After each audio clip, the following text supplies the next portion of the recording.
udah berapa banyak loss, bukan cuman loss, udah berapa banyak nyawa yang hilang.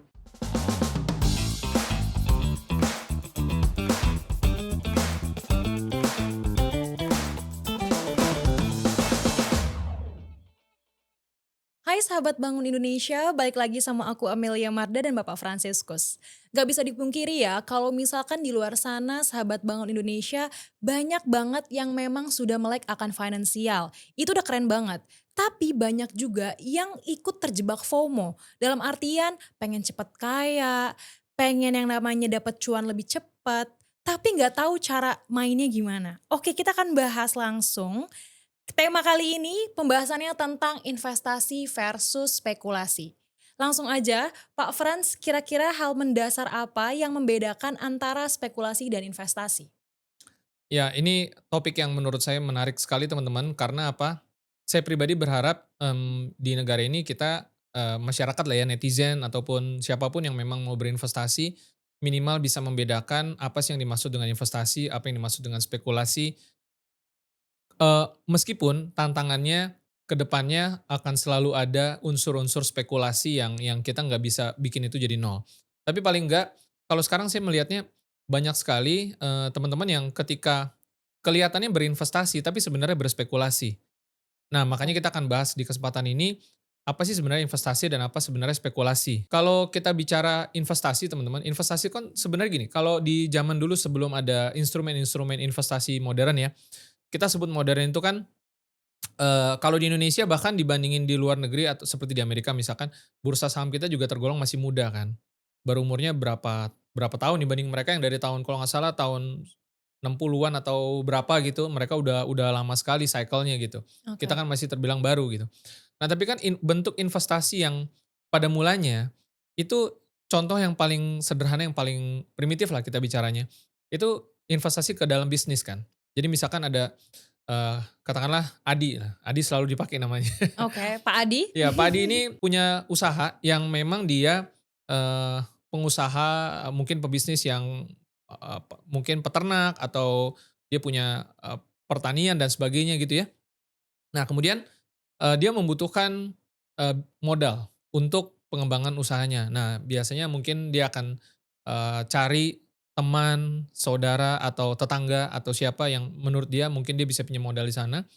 Nah dia akan menceritakan, "Ini, usaha saya bagus, ya kan, saya udah berjalan dan sebagainya dan sebagainya." Mungkin kita sebutnya pitching ya kalau sekarang gitu ya. Oke. Dan ini lagi mau ekspansi nih, kalau saya punya dana sekian, ini bisa berkembang dan nanti saya akan, kasih Anda profit, kira-kira gitu. Nah, orang yang meminjamkan itu, ya kan, ketika mungkin ini, kalau dia nggak pakai agunan lah ya, kalau pakai agunan lain lagi ceritanya. Oke. Tapi dengan prinsip seperti itu, maka ketika ada yang mau meminjamkan, wah saya lihat bagus nih, nih, nanti juga bisa dapat profit karena saya lihat visibilitasnya bagus, ya kan, prospeknya bagus, peluangnya bagus, dan si Pak Adi ini juga kredibel, karakter juga bagus dan sebagainya. Jadi udah lolos checking semuanya lah. Nah akhirnya si yang meminjamkan adalah si Pak Budi, ya kan, ya udah, nih saya pinjemin ya. Nah Pak Budi ini berarti sedang berinvestasi, Oke. ya kan. Kenapa? Ya. Karena dia berinvestasi pada bisnisnya Pak Adi. Dan dia tentunya sudah melakukan due diligence segala macam segala macam. Dan dia melihat proyeksinya, oh ini masuk akal ya misalkan, pertumbuhannya dalam 6 bulan, pertumbuhannya dalam 1 tahun. Jadi bisnis itu kan memerlukan waktu dan Pak Adi Iya. juga pasti sudah mempresentasikan itu. Kalau zaman sekarang mungkin kita bisa lihat, apa ya itu ya, Shark Tank kalau nggak salah di luar negeri itu ya. Jadi ya suatu, acara yang Oke. dibawakan di mana ada kayak pengusaha-pengusaha yang, pitching secara live, mungkin rekaman lah ya. Tapi intinya ada yang, butuh dana, lalu, mereka yang disebut dengan Shark Tank itu menyediakan, permodalan. Ya, lepas apakah itu ada setup atau apa, tapi prinsipnya kan seperti itu. Jadi dia dia presentasi, "Saya punya bisnis seperti ini nih." Atau kita mungkin pernah nonton apa sih ya, filmnya Steve Jobs ya? Saya lupa judulnya apa Judulnya? ya, yang ngebahas tentang waktu Apple pertama kali berdiri kan udah ada filmnya tuh, Oke, oke. ya kan? Nah, di situ kan digambarkan, bagaimana dia waktu itu masih di garasi rumahnya ya. Jadi belum punya kantor dong. Mhm. Nah, dengan ide besarnya dia, lalu dia membuat sekumpulan daftar nama calon investor. Dia coba hubungi satu persatu dan mungkin dia ceritakan bagaimana ini bisa menjadi besar. Oke. Sampai akhirnya dia bisa menemukan ada investor yang berani chip in untuk tanam modal, ya kan, berinvestasi. Nah itu investasi tuh. Iya. Dan kita bisa lihat bahwa investasi ini sebenarnya, menanam bibit ya, yang bibit ini nanti akan bertumbuh dan berkembang. Dan pertumbuhan ini memerlukan waktu. Dan ketika kita menanam ini, kita melihat potensi nilai. Jadi pada prinsipnya investasi yang sebenarnya itu adalah berinvestasi pada nilai, fundamental. Oke. Baru kemudian lahir yang namanya technical, gitu kan. Oke. Nah, bagaimana dengan spekulasi? Saya tanya sama teman-teman juga nih, spekulasi itu kalau teman-teman sekarang merasa, saya ini sedang berinvestasi misalkan. Kita nggak sebut dulu di depan nih berinvestasi pada instrumen apa gitu ya. Tapi pertanyaannya, teman-teman benar-benar sedang berinvestasi atau sedang berspekulasi?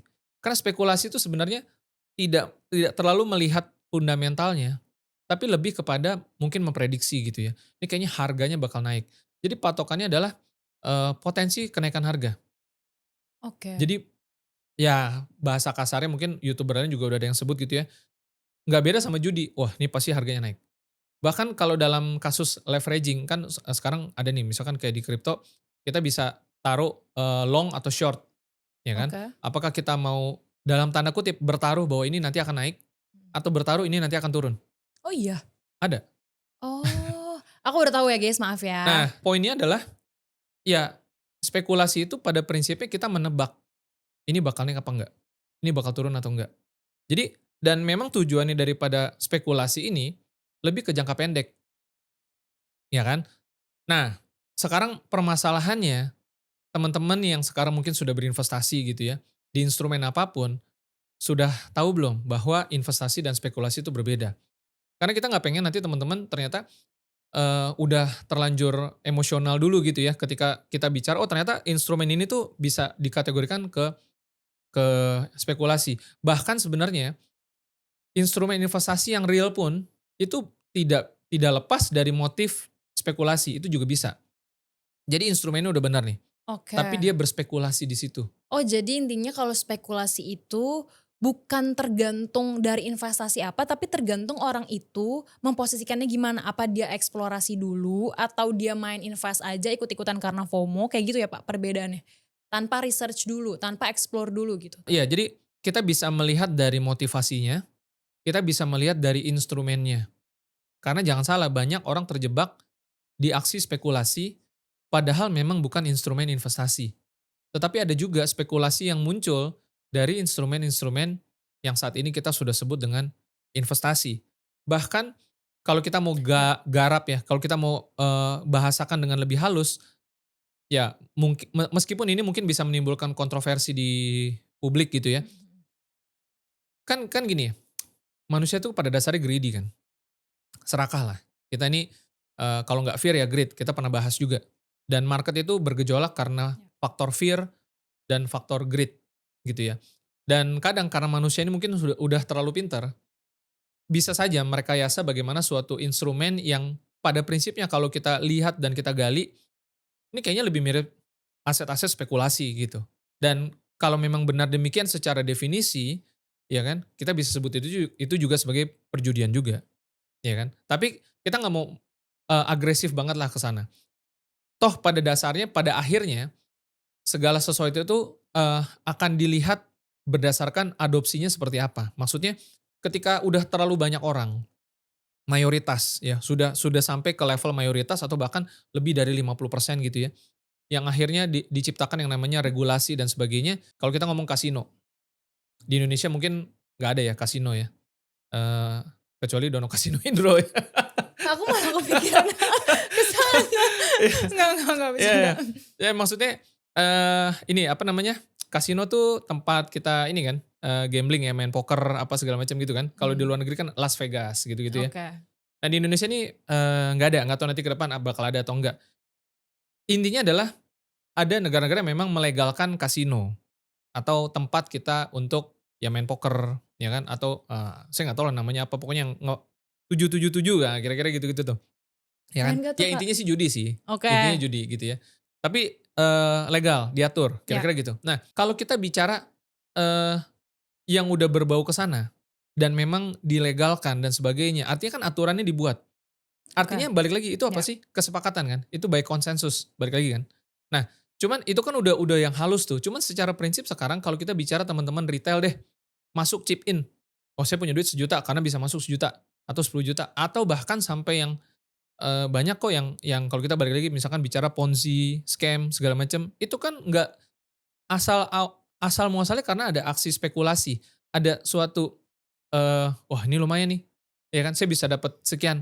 Jadi akhirnya, kita masyarakat netizen nih, Hmm. kita menjadi kabur gitu loh. Karena kan dengan era digitalisasi sekarang bagaimana, anak-anak muda terekspos dengan mudahnya, ya pinjol, judol, ya kan, lalu juga influencer. Nah influencer nggak semuanya benar juga, ada yang bagus, ada Mhm. yang enggak gitu kan.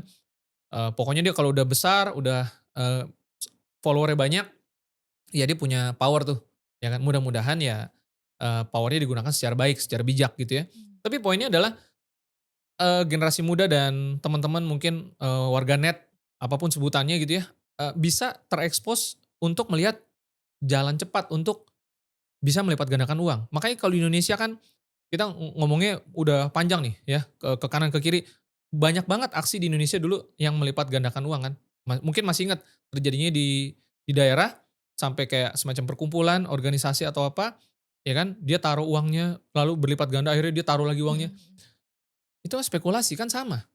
Ya. Nah makanya di tema kali ini seru banget ya, kita mau lihat dari berbagai sisi, minimal kita pengen teman-teman menemukan bahwa antara investasi dan spekulasi itu berbeda. Hati-hati deh, karena spekulasi itu sebenarnya nggak beda dengan judi juga. Baik judi yang masih ilegal atau judi yang sudah dilegalkan. Oke oke, berarti poin Pak Frans tadi, kalau kita investasi juga itu bisa ke arah atau bisa ke spekulasi atau bisa menjadi alat spekulasi itu sendiri? Dari mulai investasi apapun itu bentuknya, entah itu ya kita nggak sebut lah ya. Ya, yang paling mudah adalah disebut investasi jika memang ada nilai realnya di sana. Kayak tadi kita bicara tentang investasi ke bisnis orang. Iya, Amel oke punya suatu oke bisnis yang lagi oke berkembang, oke. fashion, kuliner, salon, dan saya lihat juga bagus. Mel, nih kayaknya you punya bisnis bagus, gue tambahin modal, nanti gimana? Lu lagi butuh nggak buat ekspansi? Nanti gue taruh ya. Nanti ya dapat berapa nih kira-kira? Ya Oke. kan? Deal-dealannya Iya iya seperti apa? iya. Investasi itu begitu. Karena melihat nilai. Dan investasi itu paham bahwa ada yang namanya, butuh waktu, durasi. Iya dong, bibit Iya berkembang jadi pohon, iya. berbuah, semua butuh waktu. Yes. Bahkan, eee, masternya master, ya kalau di saham tuh ada Warren Buffett gitu ya, kalau di Indonesia mungkin ada, Pak Lo Keng Hong gitu ya, mereka satu aliran, mereka bukan trader dan yang saya dengar dari YouTube-nya mereka juga, ya mereka nggak yang masuk pagi, keluar sore gitu. Saya nggak bilang trading itu salah ya, balik lagi ini kan aliran, ya kan. Tapi alirannya mereka, mereka adalah ya tanam modal, investasi, bukan trading, ya. Ya. Nah, yang menjadi bahaya adalah kalau teman-teman nggak paham spekulasi itu apa. Dan, "Ya Pak, tapi kan saya ngasilin bonus," bukan bonus, apa istilahnya, capital gain. Saya dapat dari saya, pergi pagi pulang malam gitu, saya dapat Kayak gitu loh. lagu ya? Saya dapat gain, saya dapat profit, ya kan. Ya kalau kita hanya melihat dari sisi profitnya aja, scamming, ponzi pun bisa bisa dapat profit. Kapan Ya. kita harus masuk, kapan kita harus keluar. Tapi kan akhirnya kita akan terjebak. Yang dikhawatirkan sebenarnya secara horizontal, bagaimana generasi selanjutnya, bagaimana anak-anak muda, bagaimana masyarakat kita yang pada akhirnya sekarang, isunya kan larinya kemana mana. Kenapa akhirnya, eee, judul judul kok banyak banget di sosial media, di komentar dan lain sebagainya, ya kan? Ada supply, ada demand. Nggak cuman supply-nya aja, ada demand-nya juga. Oke, ini kan berarti judi online, terus pinjaman online, itu termasuk yang spekulasi juga. Tapi yang aku bingung ya Pak ya, kenapa kalau aku pribadi kan ngelihat judi online tuh, aku ngelihatnya, oh mungkin awal-awalnya ini akan ketarik nih kita, seru nih akan dikasih untung terus, tapi mungkin ujung-ujungnya akan dikasih rugi kan ketika kita udah kemakan tuh sama keuntungan itu. Kenapa orang masih banyak yang ikut judi online padahal itu tahu kalau misalkan ya sebahaya itu? Ada 2 kategori kenapa orang masuk, nih kalau ngomongin judi online ya. Yang pertama, mmm, ya dia pikir dia bisa cepat kaya dari sana, berarti ada kondisi yang kepepet gitu kan. Wah udah terdesak atau mungkin memang udah pernah ngerasain, dapet lalu kan biasanya kan dibikin adiksi kan. Ya, Nah ini ngomongin adiksi ini jadi melenceng dikit ya. Jadi poinnya gini teman-teman, kalau kita judi online ya, kita selesaikan dulu lah yang tadi. Jadi yang pertama dia kepepet, yang kedua itu karena memang dia kelebihan uang dan dia spending aja. Jadi Just for fun jadi is aja. just for fun aja. Nah, yang bahaya itu adalah kalau yang just for fun mungkin kita ya uang-uang dia terserah lah gitu ya. Tapi yang menjadi bahaya adalah ini sudah masuk ke ruang publik yang pada akhirnya mengkhawatirkan kan. Kalau kita bicara efek horizontalnya, masyarakat-masyarakat, teman-teman yang memang masih struggling, tapi kemudian melihat ini sebagai jalan keluar, yang mendapatkan inspirasi yang salah. Wah keren nih, zaman dulu kan nggak sih ada berapa tahun yang lalu ya, yang dia artisnya cowok, saya dulu lupa namanya siapa, dulu keren, tenar banget ya viral tuh Siapa? di YouTube, bahkan sampai zaman sebelum YouTube masih longgar-longgar kalau nggak salah gitu ya.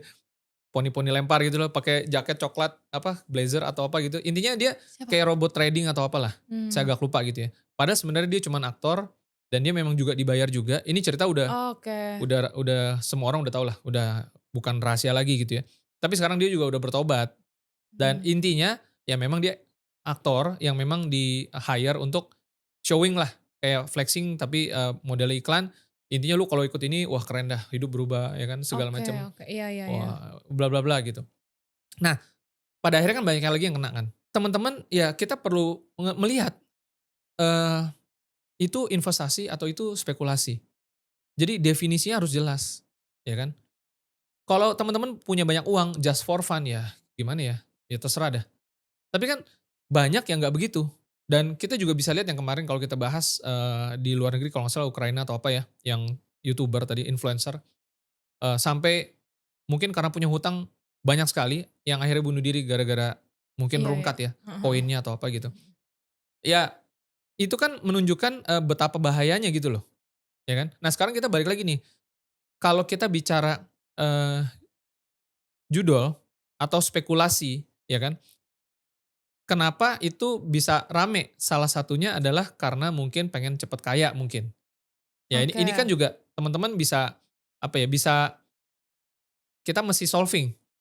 Iya kan, jangan sampai teman-teman terjebak di sana. Tapi minimal kita tahu, paham investasi itu apa, spekulasi itu apa, ya kan? Supaya teman-teman jangan sampai nanti FOMO sehingga dikiranya investasi padahal spekulasi gitu. Oke, aku balik sebentar ya, Pak. Tadi aku, kepikiran Pak Frans sempat bilang, misalnya aku punya bisnis terus ada investor yang mau, naruh uangnya ke aku. Jadi kita kerja sama kan istilahnya kayak bagi hasil berapa persen berapa persen. Nah, ada juga beberapa temen aku yang kayak dia buka bisnis, tapi bisnisnya tuh kayak ikutan-ikutan yang rame juga. Menurut aku tuh Oke, bagus juga, misalnya nih, lagi rame jual tumbler, nah dia jual tuh tumbler yang lucu, yang estetik, ya. tapi ketika itu udah nggak rame lagi, jual beda lagi, misalkan bisnis apa lagi, baju. Nah itu akan ganti-ganti terus. Itu menurut Pak Frans itu gimana? Apakah itu spekulasi juga atau termasuk yang investasi juga? Jadi gini, bisnis dan investasi itu sebenarnya dua sisi ya,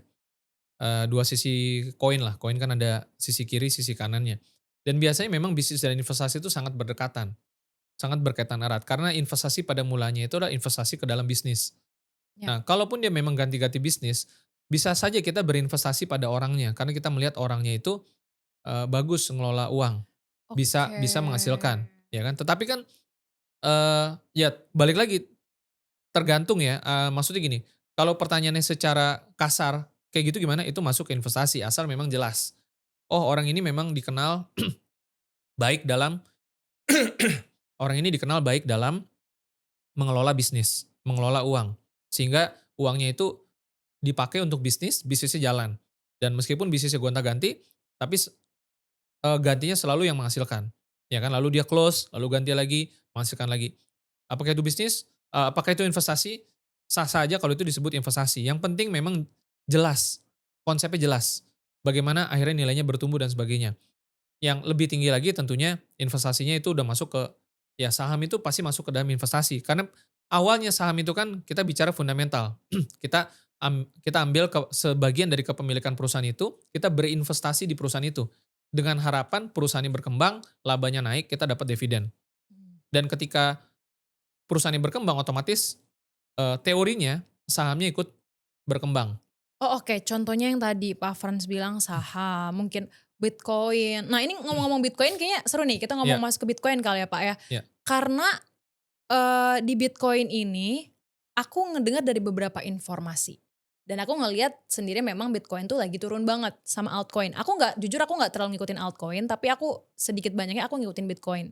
Nah, sebenarnya apa faktor yang ngebuat Bitcoin ini turun? Terus apakah Bitcoin ini termasuk investasi atau spekulasi? Berarti itu tergantung orangnya kali ya? Kalau misalnya FOMO ya spekulasi jatuhnya atau gimana, Pak? Ya kita pernah bahas teman-teman ya, kalau, suatu medium itu nggak punya nilai yang real, maka kita sebenarnya sah-sah saja kita sebut sebagai aset spekulasi. Nah, ya mari dibuktikan apakah, investasi yang kita masukkan itu, entah itu Bitcoin ataupun koin-koin apapun, itu nilainya bagaimana sih sebenarnya yang membuat dia bertumbuh, ya kan? Karena balik lagi, aset apapun, kita pernah bicara tentang batu aki, dulu ada tulip di Belanda kalau nggak salah atau di Eropa gitu ya. Ya. Itu masuk ke dalam spekulasi juga, karena maksudnya gini, itu kan udah sejarah, ya kan? Nilainya naik naik naik naik, sampai titik di mana pada akhirnya orang merasa itu nggak punya nilai, lalu ambles, ya kan? Pada akhirnya, nilai yang akan membuat itu menjadi bertahan. Pada akhirnya, saham-saham dengan fundamental yang baik yang akan bertahan. Kan kita kenal yang namanya istilah saham gorengan.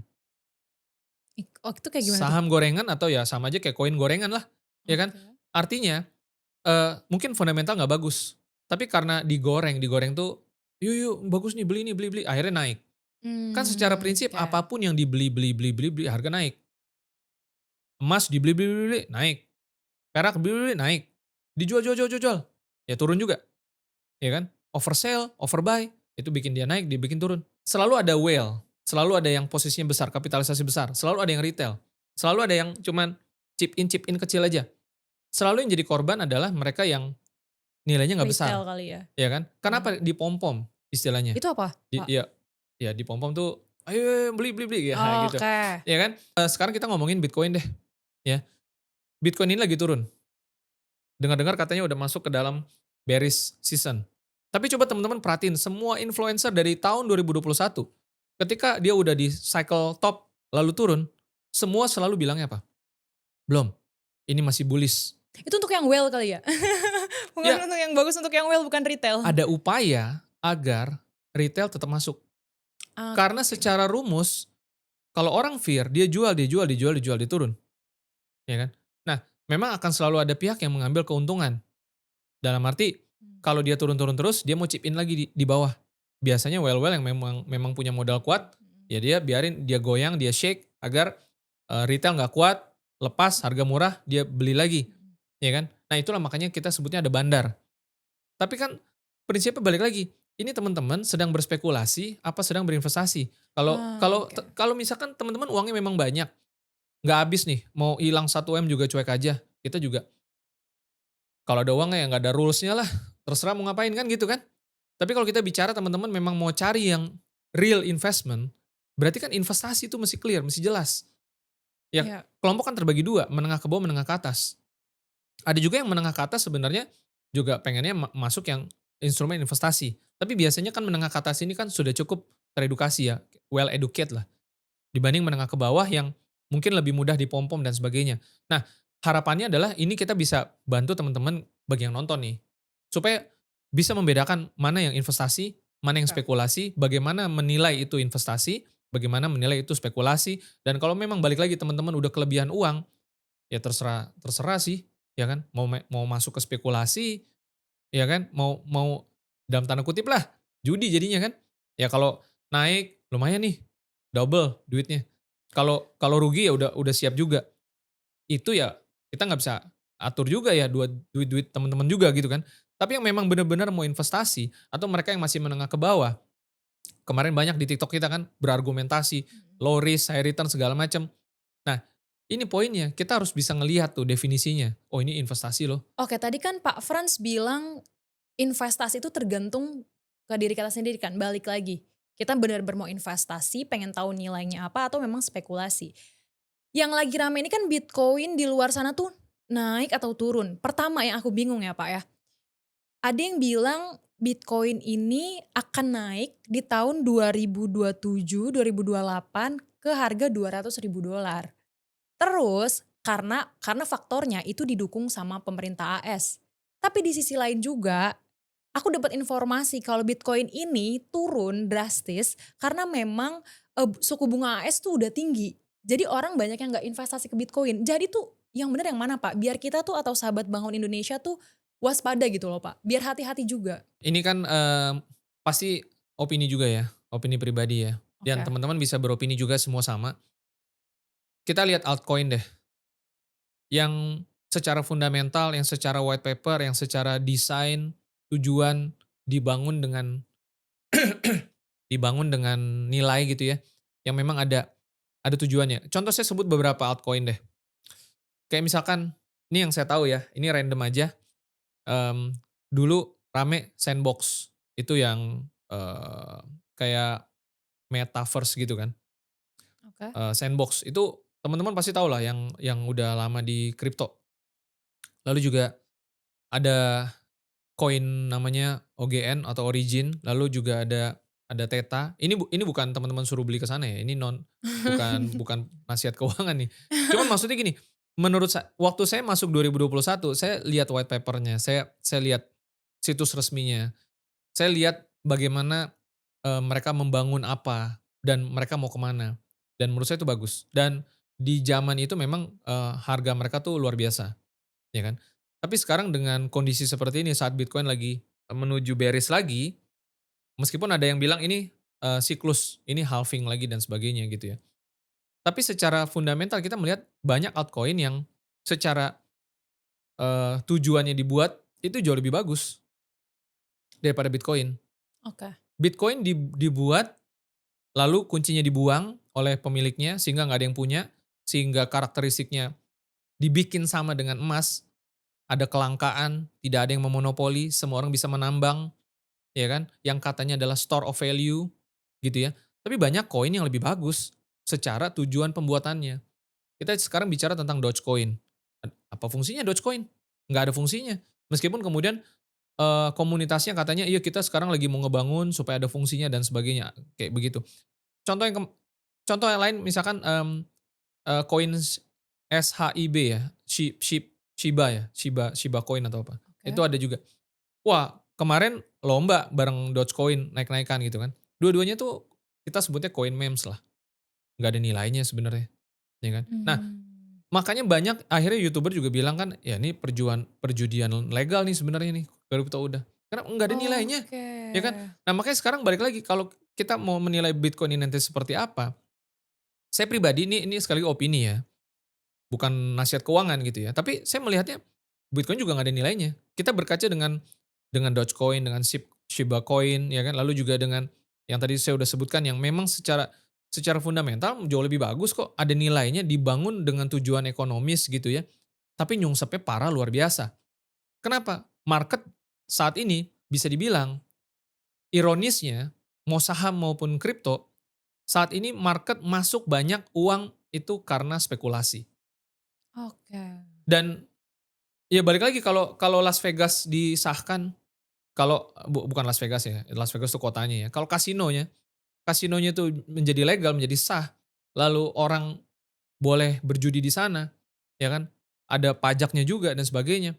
Itu kita bicaranya udah kesepakatan konsensus kan. Dan pada akhirnya, yang nggak ada satupun yang bisa memberikan suatu justifikasi ketika itu sudah jadi sah, sudah legal, ya uang uang saya, kan orang akan ngomong seperti itu, ya kan. Tapi yang terpenting sekarang adalah ketika teman-teman sekarang sudah punya uang, lalu mencari investasi yang benar-benar bisa menghasilkan profit, yang high return, dengan pengelolaan resiko yang baik, disitulah teman-teman harus berpikir kritis. Harus bisa menilai, ya kan. Tantangan kita kepada dunia spekulasi adalah kalau you orang berani masuk ke dunia spekulasi untuk mengharapkan bisa dapat gain 10%, 20%, Oke. 30%, 100%, dengan siap menerima resiko minus halving berarti apa? Minus 50%, atau bahkan resikonya sampai udah banyak yang bunuh Mmm. diri, ya kan. Nah, saya mau challenge untuk kenapa you nggak berani masuk ke dunia yang kita create sekarang? Oke, ini kan berarti faktornya karena banyaknya orang yang pengen cepet kaya. Balik lagi kan Betul, Pak, betul, banyaknya orang yang pengen cepet dapet cuan. betul. Nah dari mungkin aku nyebutnya gimana ya, dari, perjalanan ekonomi yang naik turun kayak gini, investasi yang menurut Pak Frans tadi, menurut opini aku juga, kok udah kayak judi ya, udah kayak nggak ada nilainya gitu. Investasi apa yang memang bisa ngebuat kita tuh beneran kita berinvestasi, ngasih rasa aman juga kalau investasi itu ada nilainya gitu? Saya sebutin beberapa elemen penting teman-teman ya. Pertama, yang mau kita kejar dari suatu investasi adalah bahwa investasi ini real, ya kan? Tapi ingat, semua investasi selalu ada resikonya.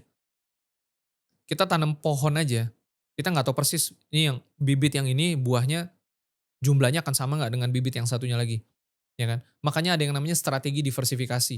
Iya. Tapi kalau once kita udah punya uang, kelebihan uang lalu kita mau investasi, maka pertama kita harus berani ambil resiko. Resiko yang terkelola, resiko yang terukur dengan optimalisasi keuntungan. Nah, itu kan kita tahu sekarang ya kita udah pada tahu lah white paper, kalau di reksadana mungkin, fund fact sheet ya, prospektus, kalau di saham ada fundamental ya. Kalau kita beli properti aja kita punya analisanya, ini bagus nih, oh ini developer pengembang bagus nih, nanti ke depan bisa bagus.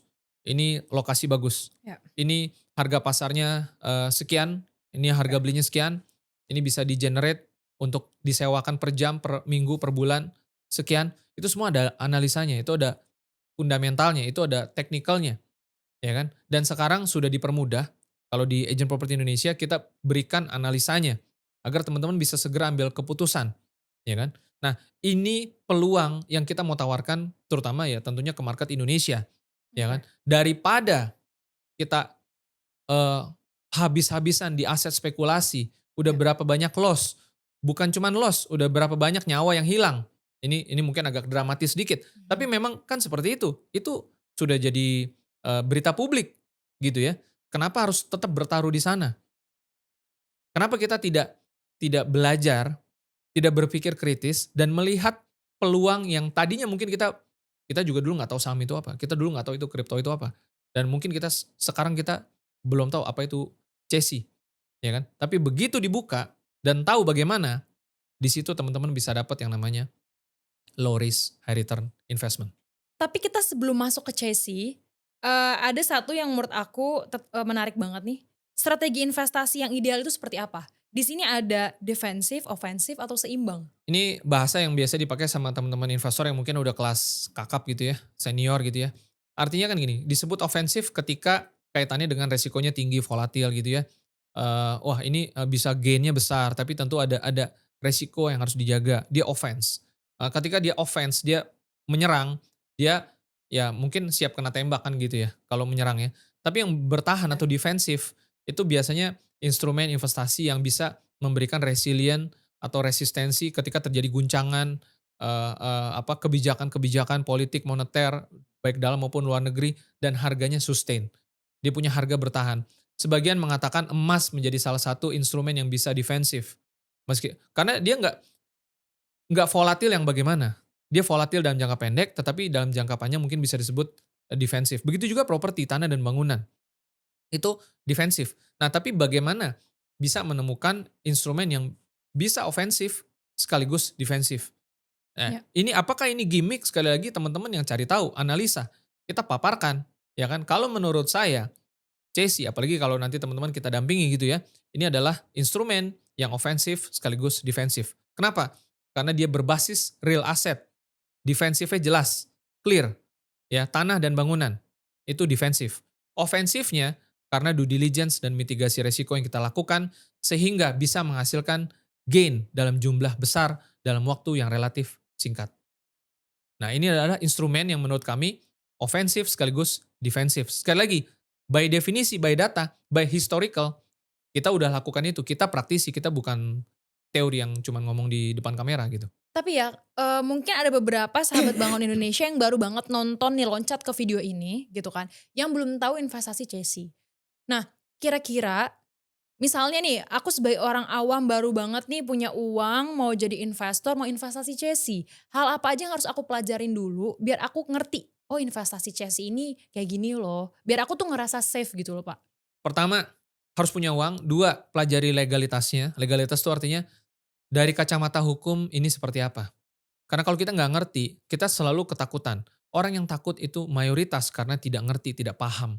Tapi kalau dia paham, sama seperti kita masuk ke dalam ruangan, banyak sekali barang-barang yang bisa membuat kita tersandung dan terjatuh, dan di dalam ruangan itu lampunya mati.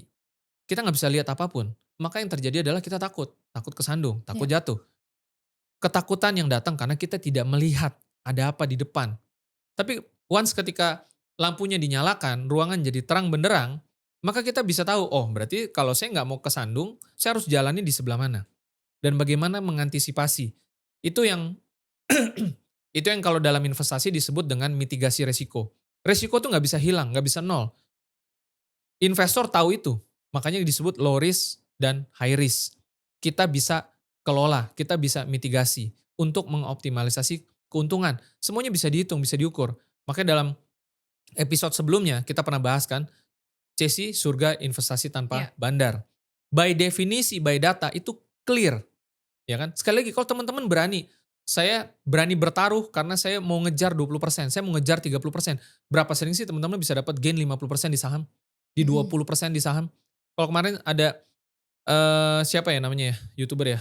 Andrew siapa ya? Mungkin nanti bisa Oke. kita cari tahu nama panjangnya, sorry kalau lupa gitu ya. Pokoknya Mister Andrew gitu ya, dia bilang, bener nggak sih ada instrumen investasi yang bisa ngasilin dalam setahun itu 10% atau lebih? Ada, dan kita udah buktikan kok, Itu yang pengusaha emas itu ya? kayaknya, Oke. ya. Nah, poin pentingnya adalah apakah bisa terus-menerus setiap tahun 10% lebih? Ingat investasi nggak ada yang istilahnya, oh dalam setiap contoh saham, oh setiap saham ini pasti 10% atau emas setiap tahun pasti 10% nggak? Enggak. Tapi artinya ingat investasi ingat investasi dan bisnis itu sejalan. Nah kebetulan Agent Properti Indonesia bisnisnya di sana juga. Jadi kita yang melakukan mitigasi itu. Kita pengen bagaimana ketika kita ngajak klien, kita melihat klien itu adalah diri kita. Kita sendiri kalau investasi maunya berhasil, ya kan? Bagaimana menciptakan success rate yang lebih baik. Poinnya di situ. Dan sejauh ini ya, sekali lagi dalam investasi kita nggak boleh overclaim, ya kan? Tetapi dengan due diligence yang tepat, dengan mitigasi resiko yang tepat, dan dengan pemahaman yang baik, kita bisa tahu persis ini minimal bisa dapat 20%, ini minimal bisa dapat 10%. Itu Oke. yang tidak bisa dilakukan, saya sebut aja, di saham maupun di kripto. Saya sebut aja ya, di saham maupun di cryptocurrency kita tidak bisa punya kontrol itu. Bahkan di emas kita tidak punya kontrol itu. Hari ini saya beli, tahun depan harus bisa 10%. Nggak bisa. Oke, berarti untuk investasi Chelsea ini kita udah bisa dapat minimal 10% dalam 1 tahun, investasi Chelsea ini? Kalau kita memilih yang tepat, maka kita bisa pastikan ini minimal kita dapat 10%, ini minimal kita dapat 20%. Kita bisa pastikan itu. Ada contohnya gak Pak, biar teman-teman di rumah tuh atau sahabat Indonesia tuh yang kayak, "Oh ternyata beli Chelsea ini dapat ya sekitar 20 atau 10% gitu." Saya pakai contoh simpel, ada orang punya hutang. Ambil punya hutang sama saya, katakanlah 1 miliar Oke. total Banyak ya utang kewajiban. saya ya? Total kewajiban nih, total kewajiban yang harus Oke. dibayarkan Mhm. ke saya, ya Oke. kan. Sudah dalam bentuk, datanya jelas, beban, bunga, dan sebagainya, intinya 1 M. Nah singkatnya saya beli, eee, katakanlah piutangnya berapa ya, 800 juta deh, ya kan. Jadi Oke. kreditur udah beralih ke saya, oke. Ini contoh simpel aja. Nah ketika kemudian, saya udah jadi kreditur barunya, ya lalu saya, tagih dong, Amel saya tagih gitu kan, kirim surat dan lain sebagainya, dan memang ternyata Amel ternyata masih bisa cari resource untuk bayar, Oke. ya Ternyata kan. aku bisa ngelunasin nih? Ternyata bisa ngelunasin, Oke. ya kan. Sebagai orang yang berhutang, kewajibannya apa? Bayar utang? Bayar hutang. Berarti penagihan 1 miliar itu, kalau dihitung dari 800 juta, berapa persen? Lebih dari 10%, Iya. ya kan. Itu pasti nggak? Oke, Itu baru satu contoh. keuntungannya, iya iya iya. Kan nggak selalu dia bisa bayar hutang. Nah, lalu kemudian kita kita lelang agunannya. Di mana nilai agunan lelangnya, nilai agunan propertinya itu katakanlah taruhlah 1,8, kita lepas di 1,2 deh. 1 M aja kita udah dapat lebih dari 10%. Harga pasarnya 2 M. Dapat Kita banyak. lepas di 1,2, 1,3 misalkan. Ya. Ya kan? Sesimpel itu. Jadi kalau misalkan ditanya, yakin bisa dapat 10%? Ya kita pilih yang supaya bisa dapat 10%, that's it. Oke. Sepasti itu. Ya.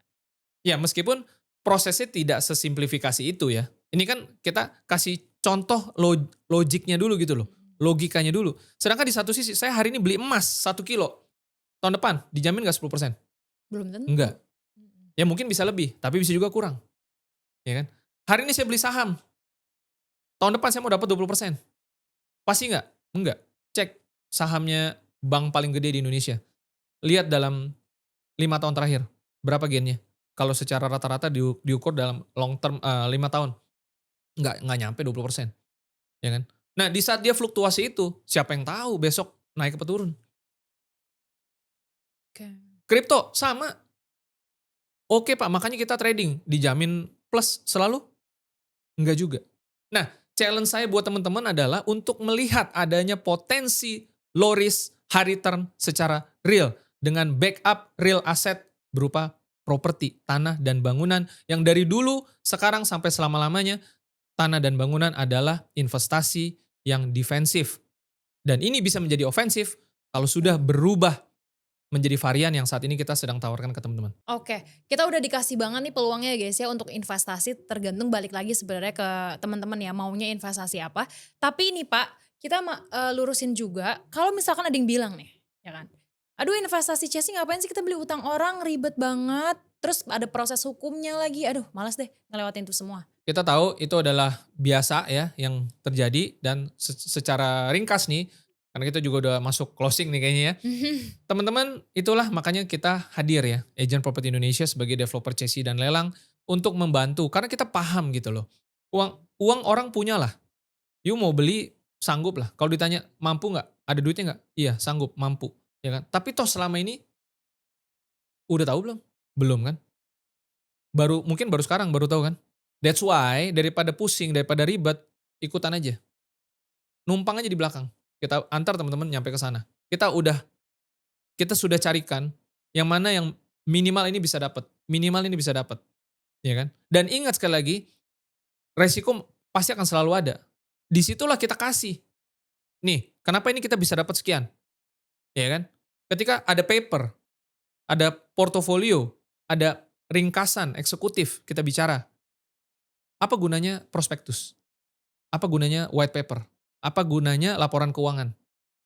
Itu semua tidak menggambarkan, kita tahu dalam dunia investasi, masa lalu bukanlah masa depan kan? Iya. Tapi itu menjadi penting untuk mengambil keputusan, untuk analisa.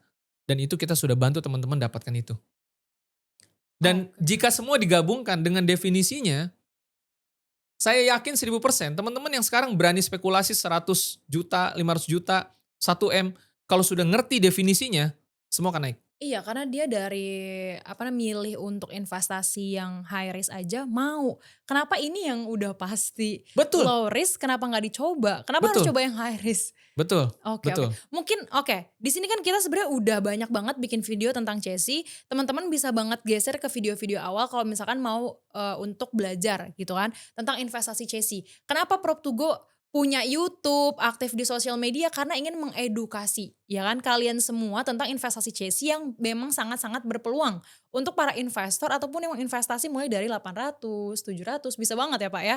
Daripada kita investasi yang aduh bikin banyak resiko-resiko yang nggak jelas gitu ya Pak ya. Betul. Oke, apakah ada tambahan lagi Pak untuk teman-teman sahabat Bangun Indonesia sebelum kita closing mau kasih saran kah untuk investasi atau apapun itu? Ya yang pasti teman-teman ikuti terus channel ini, subscribe ya. Karena tujuannya apa? Kita mau kasih banyak hal agar teman-teman nanti ke depan bisa cuan profit dari investasi, bukan dari spekulasi. Kalau teman-teman just for fun, udah punya banyak uang, siapapun nggak bisa larang, saya juga nggak bisa larang ya. Betul. Silakan aja spending money mau di tempat apa, bagaimana itu Ya. teman-teman punya uang. Tapi kalau memang teman-teman mau mendapatkan investasi yang real, ya masuk ke dalam kategori low risk high return, maka Anda sudah ada di channel yang tepat. Oke, channel Prop to Go API. Oke teman-teman, pokoknya kita akan rajin upload video, subscribe dulu dan nyalain lonceng notifikasinya biar kita upload langsung bisa ditonton videonya. Kalau kayak gitu di episode kali ini yang ngebahas tentang investasi versus spekulasi cukup sampai sini dulu. Pokoknya see you guys there. Bye.